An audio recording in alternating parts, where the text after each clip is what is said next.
All right. Well, welcome to the Akkad and Cocoa Report today. We have the pleasure of having Avik Roy on. Avik Roy this is a second appearance on today.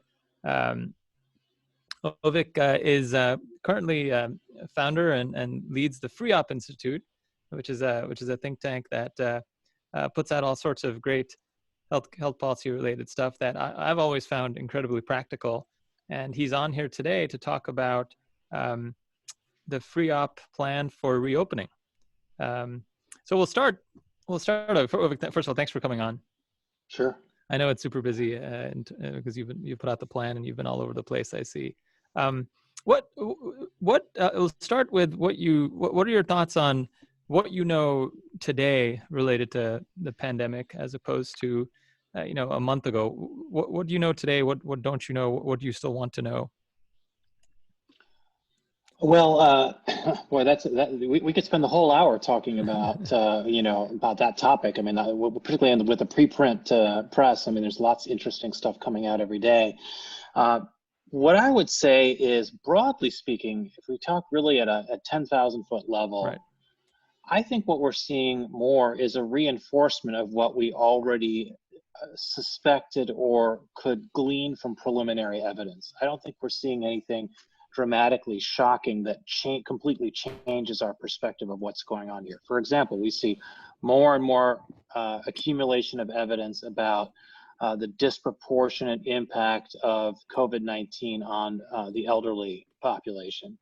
We see interesting and again, in a sense, confirmatory data about the seroprevalence of anti-SARS-CoV-2 antibodies in the broader population, which indicates that the true fatality rate from infection is much lower than maybe the worst case scenarios had predicted.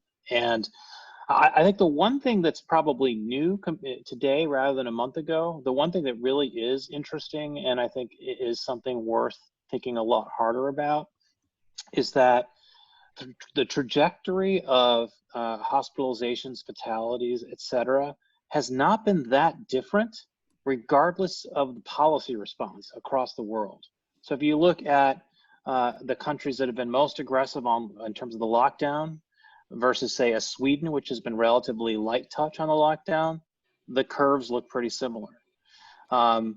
So that's, I think, been a really interesting aspect to the evidence of the last several weeks. And I think that really ties us into the conversation we're having today about the plan that we put out at the Foundation for Research on Equal Opportunity. Right. I'm so glad you said that because it is so interesting. A month ago, there's so much uncertainty about how this is unfolding. You have Lombardy that's happening, and it looks tremendously bad. Then you have New York unfolding in a way that looks tremendously bad, and you don't know. Maybe there's 10, 15 other metros in the United States that are going to progress the same way. So it's certainly understandable to act kind of in an overwhelming way. But luckily for us, it's a big world. The United States is a big country, and things seem to be developing both regionally in the United States and as well as across the world in very, very different ways, despite, as you said, the different ways that people are going about this. Sweden, which never locked down, Singapore, which has a very sophisticated contact tracing app, but yet now they're having a resurgence. So we'll get into some of that for sure. So what were you waiting for before coming up with the plan for reopening?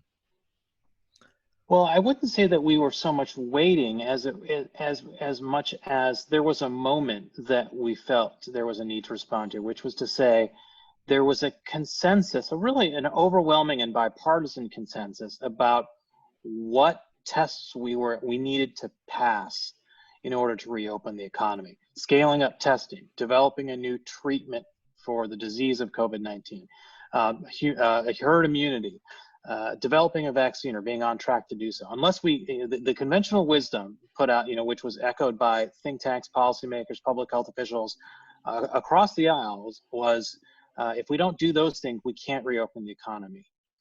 And while that consensus was gelling, at the same time, we were seeing this incredible economic destruction, 22 million people unemployed with more to come, small businesses cratering, trillions of dollars being spent to try to prop up the economy. something on the scale of the Great Depression, far worse than the recession of 2008. So both of those things were happening at the same time. And while all that was happening, I and my co-authors were independently at first, in our own cubicles, I suppose you could say, very concerned about that consensus, in the sense that there's a lot of reason to be concerned that we won't be able to scale up accurate testing to millions of people in a short period of time, that we won't be able to develop an effective treatment against COVID-19 in the short term. Over the long term, I'm confident that we can, but in the short term, where time is of the essence economically, can we do it? Do antibodies confer immunity? We have no reason to be certain of that at this point, especially when you look at the history of past coronavirus, or our experience with coronavirus more generally. And in terms of vaccines, yes, we got a lot of smart people working on vaccines, but Anish, I don't know if you know what the land speed record is for development of a vaccine for a viral agent. 5 years. 5 years for Ebola. SARS-CoV, or Ebola, sorry, not SARS-CoV. Yeah, so that 5 years is the record, Yep. right? So we're just promising that we're going to get it done in 12 months just because we're trying harder? I don't think so. I think biology sometimes and Mother Nature can have a say on that. So there's a lot of reasons to be concerned that we won't meet those tests. And we've been telling the public, oh, don't worry, we've got this all figured out. Once we scale up the testing and develop treatments and vaccines, everything's going to be fine. And we have not prepared the public for the possibility, if not the probability, that we don't succeed at achieving all 4 of those benchmarks. So what do we do then? And that was what precipitated the development of this plan, because we felt it was necessary to try harder to think about how to reopen the economy, even in the teeth of potential failure in some of those areas. That's the thing that's so appealing about the plan when I first saw it come out last week, was that it was a very pragmatic plan. It didn't rely on us having the ability to test 200 million Americans every day when they got to work. So tell me a little bit about what your plan is, and if you can go through some of the highlights. Before we do that, though, Avik, can you clarify? Because I mean, I understand that when think tanks put out plans, it's a little bit in the ether for the conversation, to stimulate, But is there a particular audience or politicians or policymakers? Is it for the White House primarily, or for the governors, or what's your most focused target, if there's one? I would say in general, our approach is to, when we put out our stuff, is our audience is policymakers at every level. So federal, White House, Congress, state governments, both legislatures and governors' offices, localities, and other experts and opinion makers, right? So it's that we tend, we obviously put this out for the general public as well, but it's especially important that we reach the decision makers, because particularly in a situation like this, the decision makers, the speed at which the decisions are being made and the importance of those decisions is essential to get it out there. So we've certainly, of course, we've posted it on our website, FREOPP.org, and made it available to everyone. We've sent it out. I've sent it out personally to lots of policymakers at all those different levels of government. So we've done our best to put it out there and let it let people take a look at it and answer their questions when they have them. And the response has been very, I expected some response, but I think the response has been much greater than I expected. I think because of kind of what you were describing, or what Anish was describing earlier, which is this point about not taking for granted the success on these various benchmarks that have been put out there. I think a lot of people hadn't really thought that through because they just sort of accepted, oh yeah, the experts are telling us we're going to get all this done, great. And I think this really made them think, oh no, well, what if we can't succeed on those points? We really have to think seriously about that. Your plan rests on a couple things. One is that there is such a differential in terms of who is at risk for serious morbidity and mortality, correct? Yeah. And yes. we see this over and over again, that folks that are over 65 with pre-existing conditions, I mean, the numbers are striking. 100-fold difference Even between more. Between somebody who's younger without any symptoms. So that's a significant component of why you think your plan will work. Can you talk about how you use that to come up with your therapy for this? Yeah, if someone forces me to give the elevator pitch on our 4,000 word plan, the way I try to do it is to say, look, we're pessimistic in certain areas, which is we think there's a reasonable non-zero chance that we fail at some of these benchmarks that have emerged for reopening the economy. But we're more optimistic about the tools that we have to reopen the economy because of this unusually elderly-oriented morbidity and mortality. Of course, morbidity and mortality generally skews towards the elderly, but in this particular case, it's much more so. Obviously, we don't completely understand why yet, though plenty of hypotheses have been floated, but it's there. And I think the way we look at that is it allows us to reopen both the schools and the workplace to healthier non-elderly individuals. So what do we know? We know that people over 65, generally speaking, have much higher morbidity and mortality. And we know that people between 40 and 65, if they have other chronic diseases, particularly the cardiometabolic syndrome type diseases, high blood pressure, heart disease, diabetes, et cetera, that's where some of the morbidity and mortality is in that sort of middle-aged population. And then under 40, the risks appear to be quite low from a morbidity and mortality standpoint. They're not zero, but they're very, very low, low enough that we should use that as a tool from a policy standpoint. And so how do we think about the policy response? First of all, the first thing we lead with is reopen the schools. Now, again, we have some asterisks and caveats there about things like, okay, if you're a kid who lives with your grandparents or have other frequent contact with at-risk individuals, that's something to keep in mind.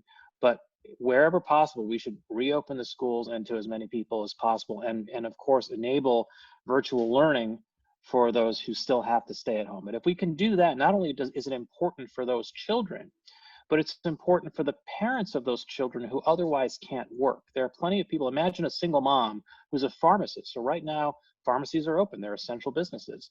But pharmacies are not, if she can't work because her kids are going to be home alone, then she's lost her job, or she's in a position where she can't really be viable economically. So school matters not just for the children, but for the parents of those children who otherwise are unable to work or can't work effectively.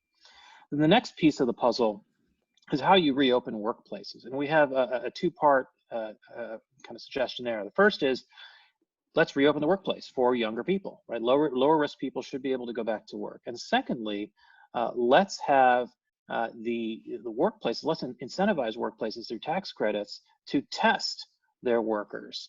And so if we can do that, then we can actually kind of encourage mass testing, kind of like employer-sponsored health insurance in a sense. We could say, hey, employers, you go test everybody, because particularly with the PCR type test, but it's also somewhat true of serology. If you have if you have someone organizing the testing function for you as a worker, it's a lot easier than trying to, particularly right now, acquire a home-based test to do it yourself. So those are the two core planks of the plan: reopen the schools, reopen the workplace, and there's a lot of other stuff in there too. But those would be the things I'd highlight. And so again, the core features, the kind of thing that the assumptions are that we can lean into the fact that folks that are older, folks that have comorbidities will are at higher risk. So your plan entails taking folks that are not high risk and kind of getting them back to work, correct? Yeah. And still kind of trying to keep a buffer. So one issue is, of course, and I know you commented on this, there's an AEI pie chart that nicely shows that a significant portion, I think 40-some% of folks that are currently hospitalized in the US are, under the age of 65. What are your thoughts on that? Meaning if the issue is overwhelming the health system, right? And even if, say, some small percentage, the issue is not so much than the relative risk, right? The issue is that the absolute percentage, even if it's a small percentage, but it's more than the flu, it's more lethal than the flu in terms of requiring not only more lethal, but more resource intensive than the flu in terms of requiring hospitalizations, requiring ICU beds, right? Are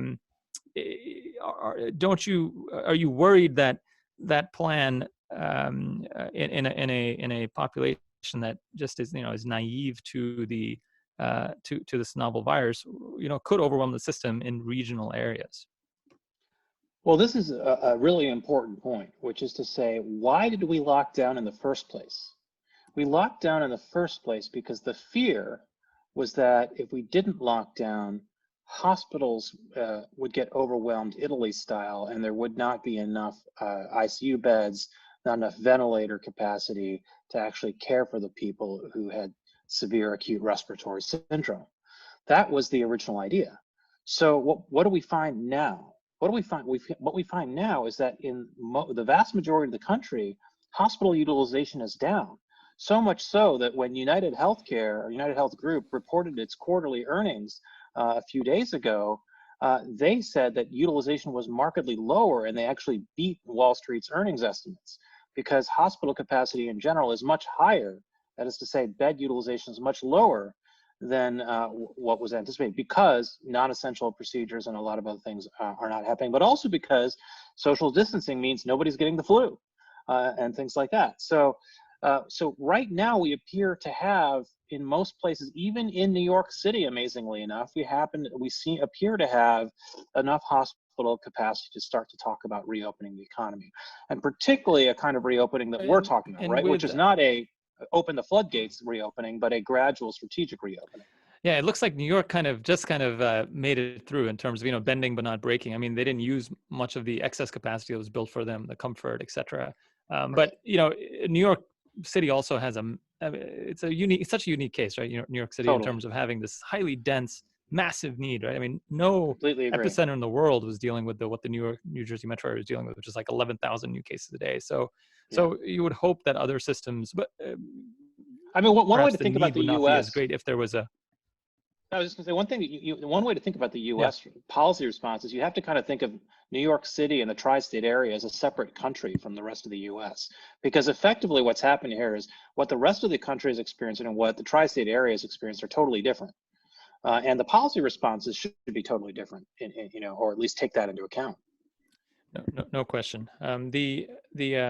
So hopefully that would work, but that's still a concern in terms of, obviously, you know, it's possible that Phoenix or, you know, some other metro could momentarily get overwhelmed. But I guess the point would be that, okay, fine, then build them the capacity they need, just like we've done elsewhere, and kind of keep moving, as opposed to keeping the entire economy of the country kind of shut down. Maybe just think about the U.S. I mean, like most of the country outside of New York and maybe D.C. and Boston, people drive to work. They don't take public transit. You know, when they go to the grocery store, the grocery stores are big. You know, they're not the aisles aren't cramped. So just there are a lot of things about life in America outside of the East Coast, really, that just isn't as dense from a standpoint of your everyday experience. So social distancing is a lot easier. Where I live in Austin, you know, social distancing is pretty easy because we all live in these houses that are far from each other. And, you know, I mean, relatively speaking, compared to New Yorkers, and we don't live in these cramped apartments. And so it's just that's true of most of the country. Right. That's a whole different feel. So if I mean, you're right. The whole argument for flattening the curve was not to overwhelm the healthcare systems. If that is really no more, I mean, a realistic concern, for sure. I mean, let's assume that the numbers will start going up when we loosen up. I mean, at some level, I think it's perhaps unavoidable that we'll see some numbers go up. Why? I mean, where do you see that playing? I mean, what are the metrics that we're going to be watching? Right. If it's no longer going to be overwhelming the healthcare system, what is it that we will gauge in the progress that we make to decide, okay, we're fine, we're on a right course, we don't have to panic, and so forth? Is it number of lives? What's the? Well, first of all, this is why our whole plan emphasizes so much getting the children back in school and the younger elements and less vulnerable elements of our workforce back online, right? Because that entails the lowest risk in terms of increasing the number of hospitalizations and risking an overwhelming of the hospital capacity, right? Again, I think, you know, as Anish pointed out, we barely made it over the top there with New York, but we appear to be doing better, and we're certainly doing just fine in the rest of the country. So this seems to me, from a risk-reward standpoint, a pretty positive approach to reopening the economy. To your question about what the benchmark should be, I think what's really important is to not merely defer purely to the epidemiologists and the public health officials, who are always instinctively going to be thinking purely about infection rates and hospitalization rates and ICU utilization. They're not going to be thinking about employment and the cash cushion of small businesses and the federal debt. And those things matter too. So I think what we really need to do here is enter into a phase of the policy conversation where we are thinking very rigorously about the trade-offs between continued economic destruction and the public health response, because both matter, both are important. And by the way, rising unemployment affects mortality rates too. You know, there have been people who've commented on the fact that the suppression and the lockdown has meant that cancer patients aren't getting treatment. People aren't going to their primary care doctors to get their checkups. What does that do for their chronic disease, right? There are lots of health costs for locking down the economy other than dealing with COVID. So there are lots of things to consider here. I couldn't agree with you more. The only difference is that we're now all fixated on those numbers, right? And the epidemiologists will have always that to point to, and will always say, look, the numbers are going up for this or that, or be careful, or, you know, backtrack. Yeah. Right. But interestingly, it's made its way into mainstream kind of medical thought as well. I mean, you know, cardiologists who that's what we are. We're not. We luckily so far have not been asked to go to the front lines, and hopefully we you know, we missed that whole. But we in general, cardiologists have been idling because, you know, patients who are, you know, the ERs are all everyone talks about how the STEMIs, you know, the acute myocardial infarctions have disappeared, and we don't know where they are. And it's also not lost on anyone. They're getting coded as COVID if they're testing positive. Right. That's another point. But the interesting is there's certainly the case that, you know, the number of calls for cardiac arrest at home have gone up massively, say in New York, where people are terrified of going to the hospital. So it's entirely, and folks are also presenting much later into their disease process, which will also increase mortality and make it so that they don't have options. So, and, you know, by the way, that's not irrational, because there is also a way, you know, accumulating a pile of evidence that nosocomial transmission is a huge driver here. Yep. Something like, you know, the China series, something like 40%, in the initial China series, something like 40% of all acute COVID infections were acquired in the hospital, either healthcare workers or, you know, or patients, right? So that, I think that's really coming to the fore, and you're going to see that in those total mortality numbers, you know, that year-to-year comparisons, which look at what mortality was, you know, and so that's not just captured within COVID mortality. So, you know, the issue remains is that folks are going to say that, you know, the whole reason that we've been able to flatten the curve, the whole reason that we are, that it's not spreading like wildfire, like you're not having the type of exponential spread that's causing Lombardy or you know, Elmworth type scenes, is that we are not doing elective surgeries right now, right? So we are reducing the chances that you're going to have that nosocomial spread. And so, you know, I think it's going to be super, super challenging to try to get folks more comfortable with that trade-off that you're outlining, that, you know, yes, we're in a place where we are lowering some of the COVID-related mortality as much as possible, but then there's a bunch of other COVID-related mortality, not exactly caused by COVID, that is going to be an issue. So some of it is dealing with the psychology of it, and, you know, you've started to elucidate, you know, this, and I think some of the medical community are starting to clarify this as well. The other interesting part that you talk about is reducing the spread of the disease, correct? Because clearly it's hard to have a normal functioning economy when you have, you know, 18-wheelers with bodies that are kind of lining whatever streets that you're talking about, you know, next to restaurants and whatnot. How do you think there's an effective way that we can do that? Well, I think there are tools, you know, there are no guarantees in life, but there are tools that we can deploy, and we can deploy more aggressively than we have up to this point.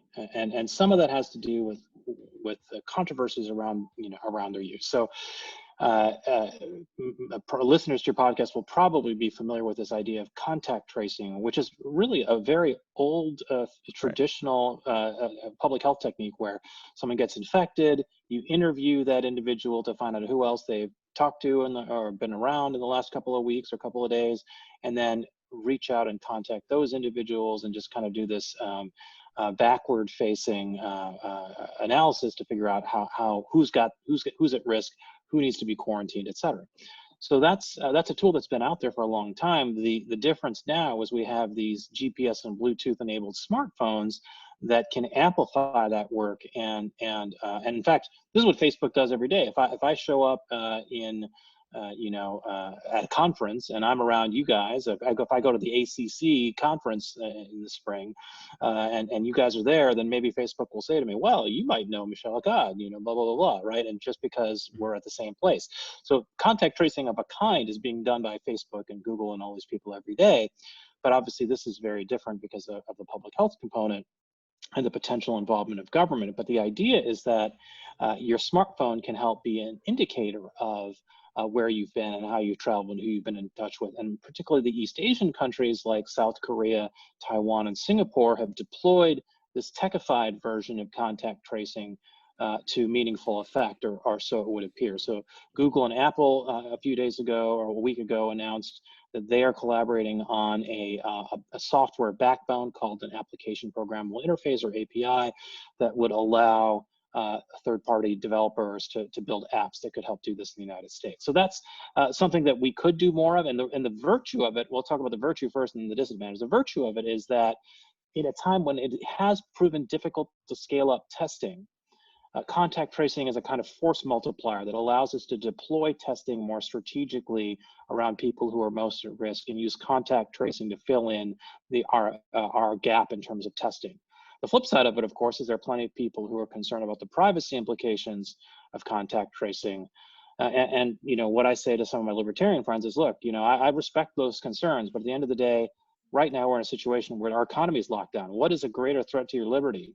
The economy being locked down and your inability to go to work and have a living, or the fact that the government may find out that you are infected with COVID-19. Yeah, that's the trade-off we're facing. No, and that's a great point, because certainly not much liberty sitting and staring at the four walls in your house.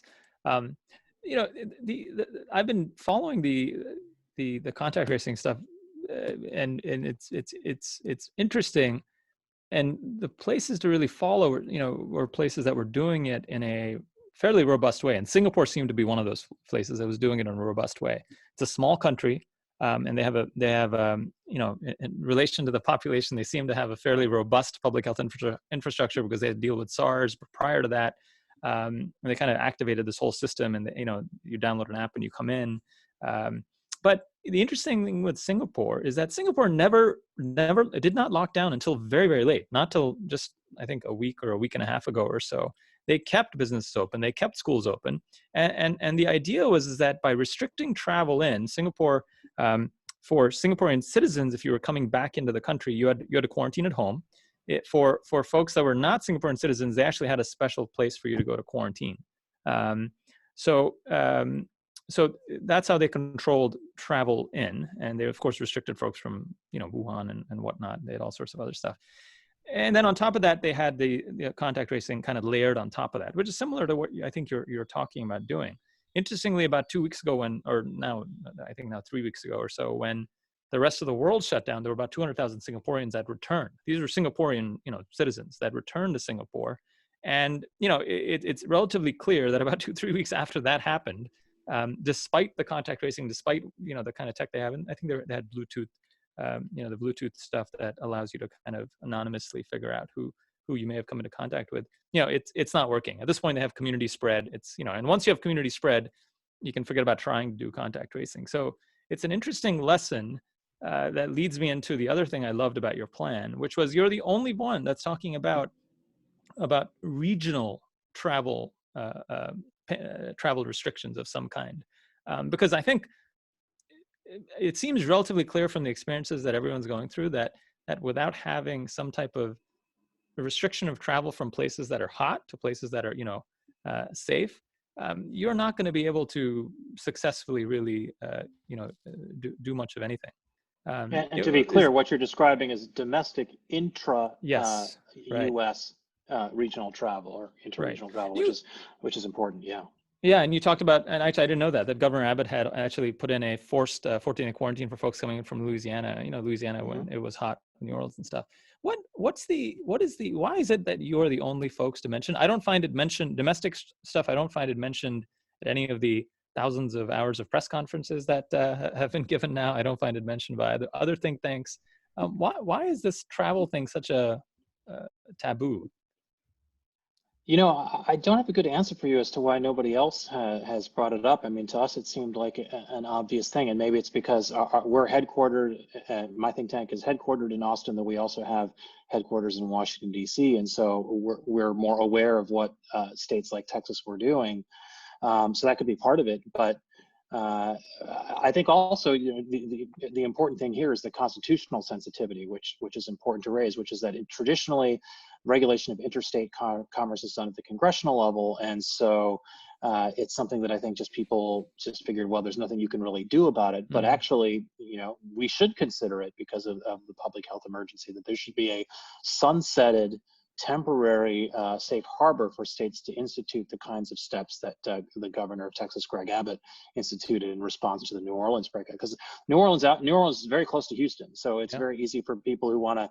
Yeah, this happened during Katrina. People who want to get out of New Orleans can head over to Houston. In fact, I want to say like hundreds of thousands did when that happened with Katrina. So here's a situation where, you know, there's obviously a public health concern. They could do that. In fact, they also restricted air travel from hotspots like New York City. If you were flying into Texas from New York City, you also had to quarantine for 14 days. So they did it, and no one seemed to bother them about it at the time. I think just because it all happened so quickly. But in theory, that's illegal. I think it is anyway. I'm not a lawyer, but my understanding is that that's illegal. So the goal of the recommendation that we put out is give localities and states the safe harbor to enact those restrictions when needed.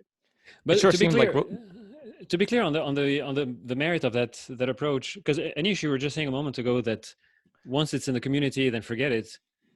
I mean, isn't the sense that it's in the community everywhere, and in which case people might say, well, but it's not. That's what the New York folks kept saying. You know, I've been saying, I don't know, not just me, but a bunch of people have been saying for 3 weeks that it's ridiculous that you can in the midst of 11,000 new cases a day in the New York, New Jersey metro area, you can get on a flight to Newark, go to Seattle, go to anywhere in the country you want, and then you know, go to some place. Yeah, a lot of people did. A lot of my New York friends, they headed to Miami, they headed to wherever to get out of New York City, and of course maybe took it with them. So yeah, it's a challenge, and I think it was just.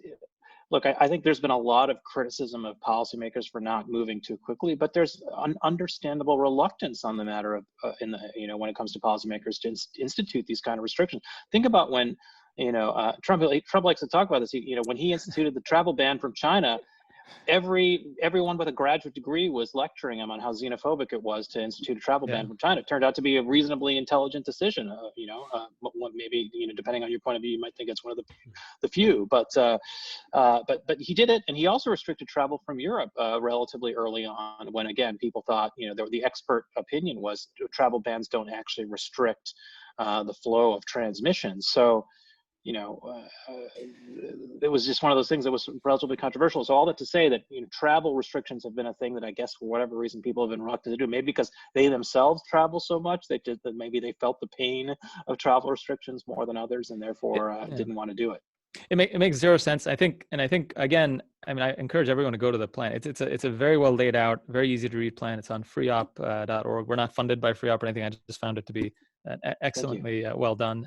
It's also written not just, you're of course generally regarded as a conservative think tank, but signing onto this plan is also Bob Wachter from UCSF, certainly by no means considered a conservative. So kind of a great, I think, bipartisan effort. Just a lot of practical, pragmatic stuff in here. That's and really Bob good. Kocher, who was a member of President Obama's senior economic staff, okay. and Lan He-Chen, of course, as well, right? Yeah. So we have some great co-authors. And by the way, I would say FREOPP is not we don't consider ourselves a conservative organization. We are a progressive organization that happens to think that free markets can help achieve progressive policy outcomes. So we try to bring people together, and I like to think that we did so here as well. So I appreciate that we've got some great contributors from different points of view. Yeah, no, it's really well done. And I don't want to discount. I just wanted to mention also before I forget. The nice thing about the other nice point we'll highlight before moving on is that requiring a negative COVID-19 test for passenger air and Amtrak travel. Interestingly, when China has just opened up and everyone is watching them closely because, where's their second wave and are their hospitals going to start filling up? And, the nice little blurb I saw from somebody who was going from Wuhan to Beijing is, first of all, it's a lottery. They only allow so many people to travel from Wuhan out to wherever. And on top of that, you have to have not just your passport, but proof that you're COVID negative before kind of traveling. But again, a smart, practical way of kind of getting the travel industry also, getting people to feel safe about traveling, right? Because even if tomorrow Trump says, okay, everyone can do whatever it is they want, bars are open, these folks are going to need a lot of help in order to feel good or feel okay and feel safe about doing this stuff, about going out again. So, I mean, so we're actually looking at that because the thing is, it's important to get people to travel again in terms, particularly in terms of air travel. It's such an important part of our economy.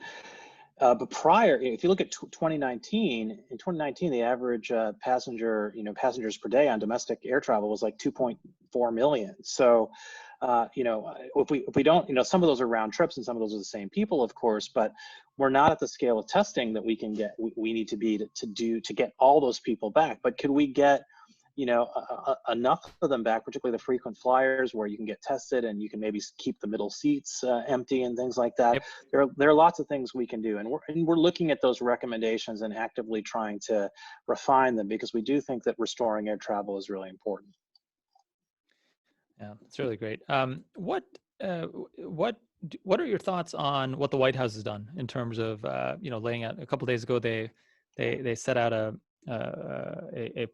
kind of a plan to reopen. What are your thoughts on what they've done? Well, I think that I'll highlight one positive and one negative relative to the FREOPP plan.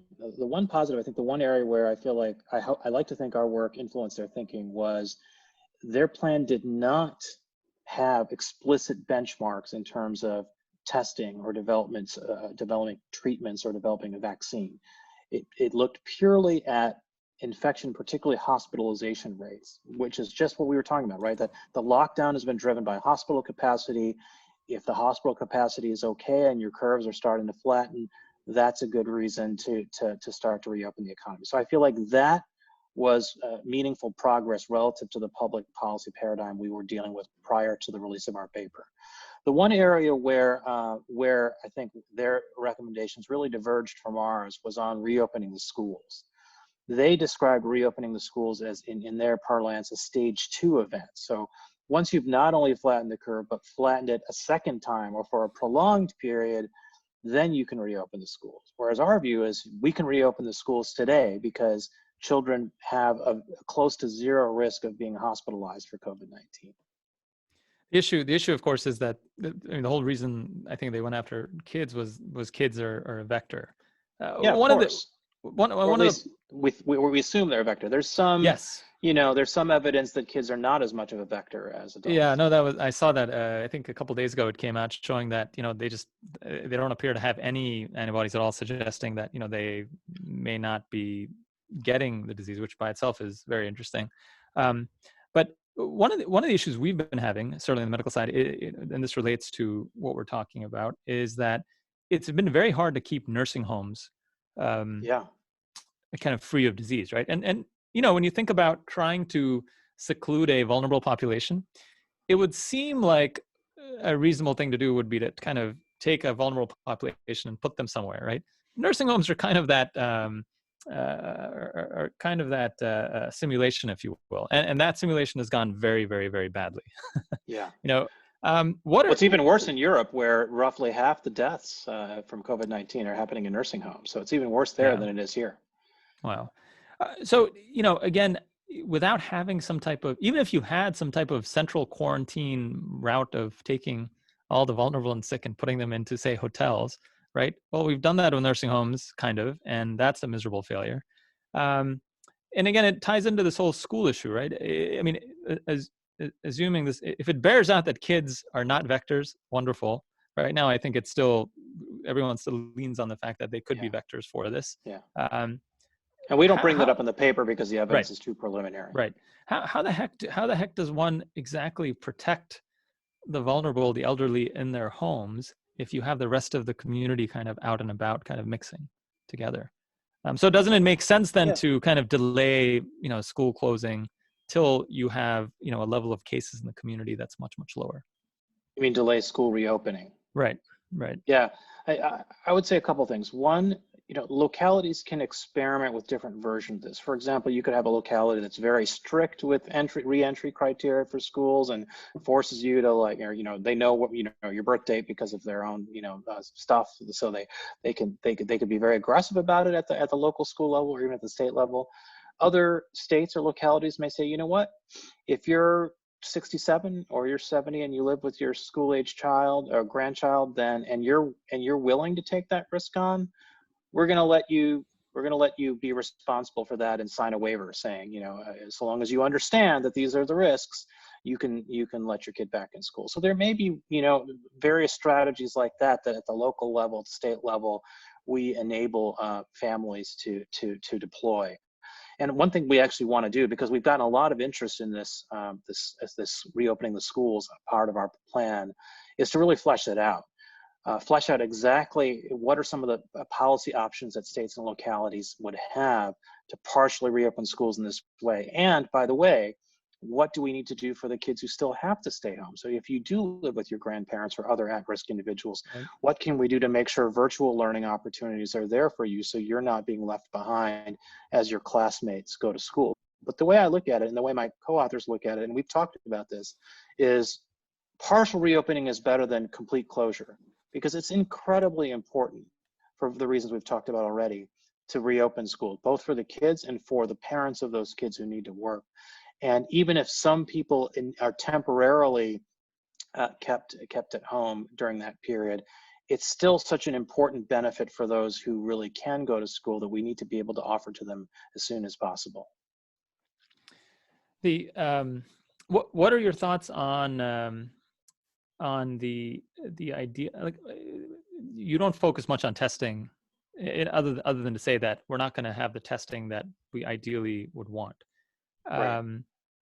I mean, we do have a long section about that, right? About Right. the challenges, the technical challenges of testing. Right. Oh, right. And I didn't mention the other beautiful thing that you talked about, which again is one of the first folks to mention it, is this idea about the seroprevalence testing being some type of magic thing. And by the way, Dr. Burks, who I think she's just been really, really good in terms of she gives you a sense that she speaks from a well of experience actually doing it, as opposed to just kind of theoretically thinking about what things could be.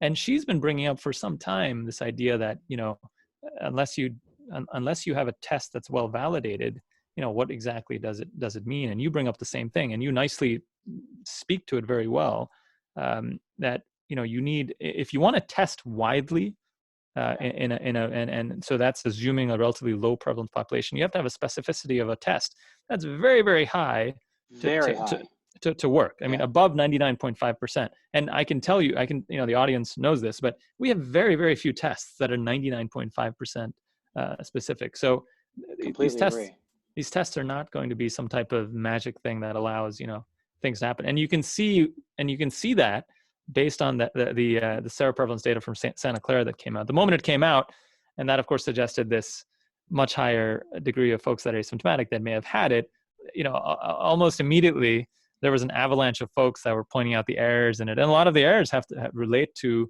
what the specificity of the test may be. But all that being said, how exactly do you see testing playing a role? You do talk about it.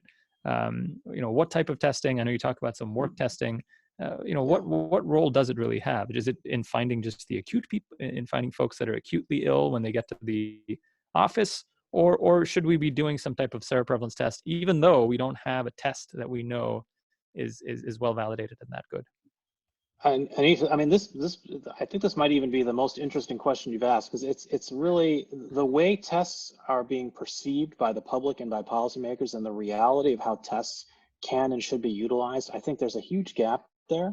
Right. And you've described some of it. I mean, I think that the serology, the antibody tests are going to be much more useful from a public health standpoint in terms of really understanding what is the true infection fatality ratio from SARS-CoV-2 as opposed to the case fatality ratio. So just for those listeners who don't know the difference in the terminology, case fatality ratio means, okay, how many people have died who presented with symptoms and been diagnosed as having COVID-19.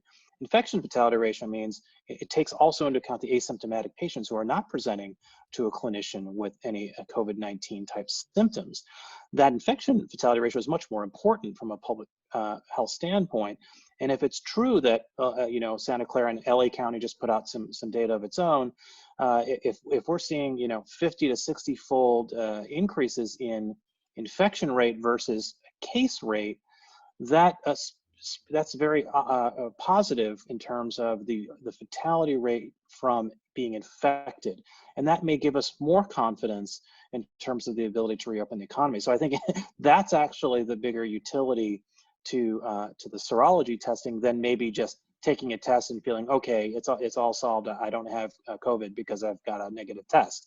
When in fact, you can be infected and the serology is positive 2 weeks later as opposed to right then and there. So for a lot of reasons, the antibody tests are not going to be our salvation. And also, I can't remember if we've talked about it, but just because you're positive for antibodies doesn't mean you're going to be immune in the future. Yeah. And that's really important too. So there are a lot of people who are operating under the assumption and in their conversations and discussions of saying, oh, well, once you're seropositive, once you've got the antibodies, you're fine. You can go back out and into the world. You're not at high risk. And we do not know that. That is an assumption something that's being said without evidence at this point. And then the other piece of it is the RT-PCR. I mean, ideally, if we can get RT-PCR up and running and at scale, that would be wonderful. That's also very challenging for different reasons. But that also has some disadvantage in the sense that a PCR test, despite, even if you could scale it up, it's somewhat cumbersome and right now needs to be administered by a healthcare provider.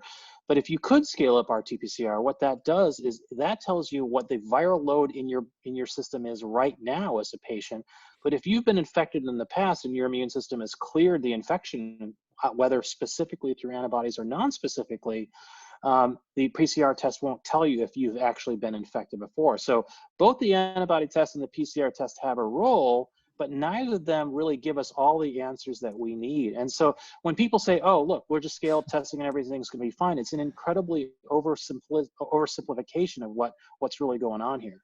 Yeah, and I'm really surprised by who's really pushing testing. These are folks people with graduate degrees who should know better, right? I mean, that's what's really surprising. Yeah, right. The what are your what I foresee happening, right, is that the curve flattens somewhat. You somewhat get cases coming down. Hospitals are empty.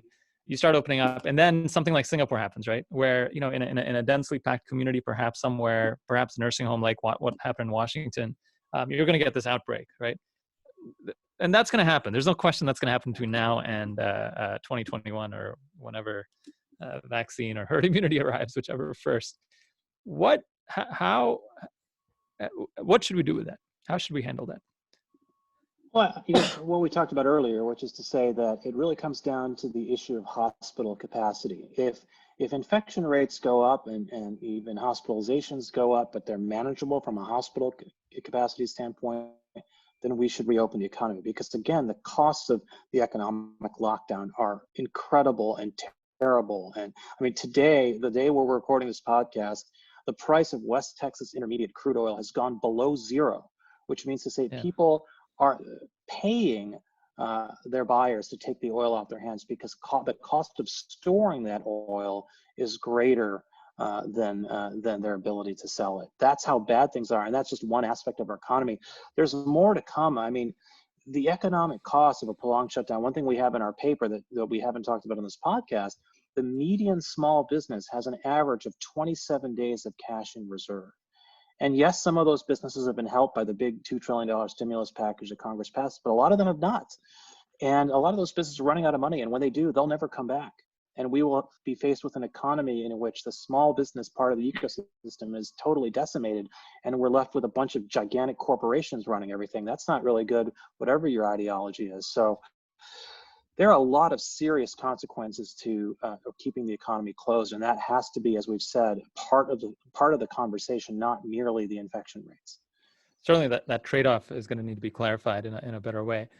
What do you do you talk to Dr. Gottlieb, who's been very out front on a number of these things, and he was very early in terms of saying, hey, look, something's going wrong here. So he's kind of become the de facto, if you will, for a lot of people, the de facto COVID czar. Do you talk to him and kind of talk about various ideas that both of you have, and if you do, and if you've read, I'm sure you've read the AEI plan as well. I know the White House is certainly reading it as well.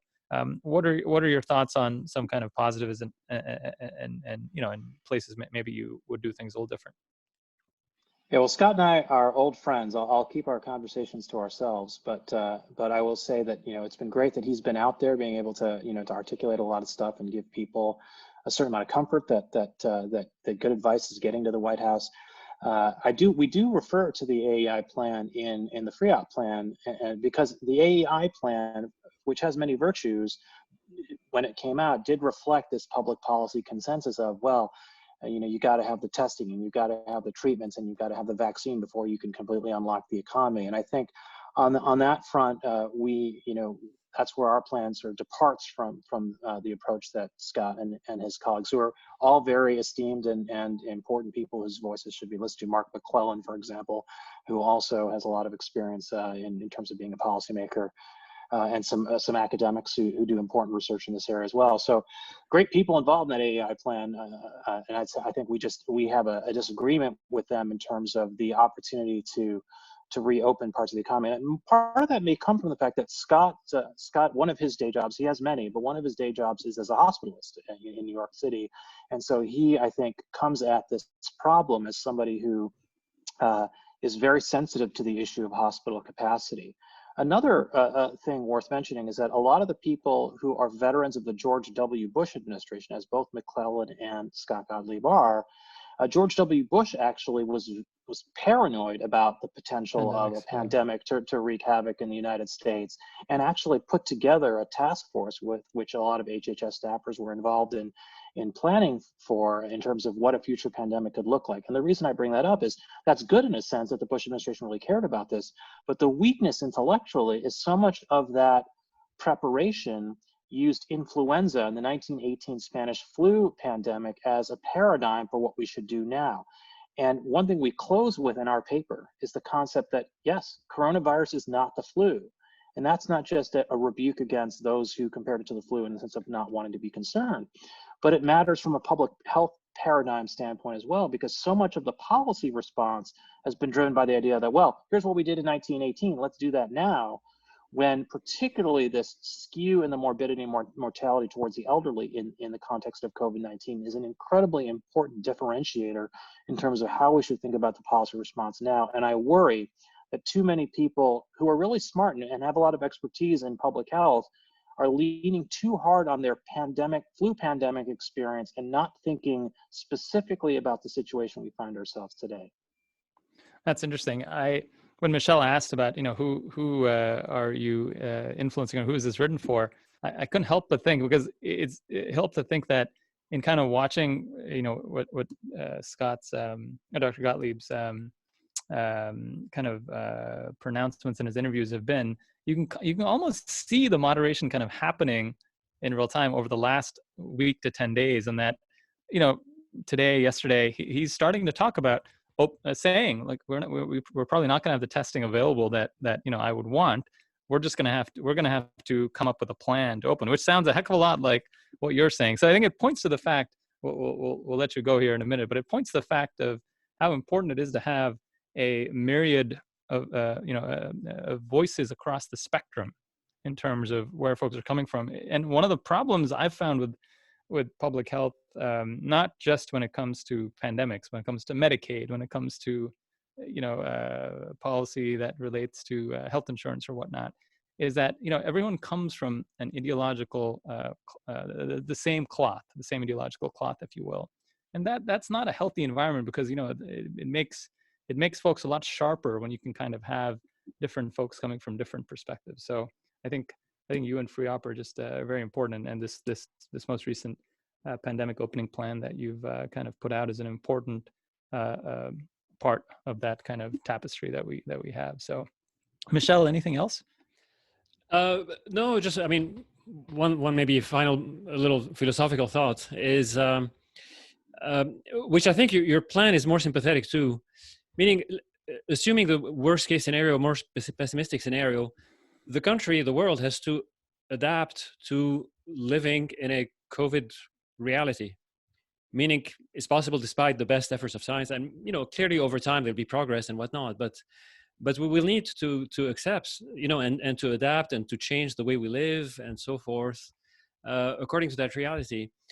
Um, Policy is a very blunt instrument, and it's probably not a very healthy instrument to allow people to change their expectations about what it means to live in society, to have young people, mingle with old people or not, and that sort of thing.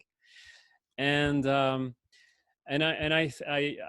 think what I like about the message, precisely is that you say, listen, we have to consider sort of a new baseline and a new reality, and let people, by opening society. I mean, there's a huge cost in not allowing people to sort of adapt to biology. Yeah, one thing I mentioned, one question I've gotten a fair amount recently is, well, do you think we'll ever get back to an open economy again, or are we living in a permanently unfree economy after this episode? And I'm optimistic that we can get back to something resembling normal. And what I mean by resembling normal is, think about those Pacific Rim countries after the SARS pandemic of 2003.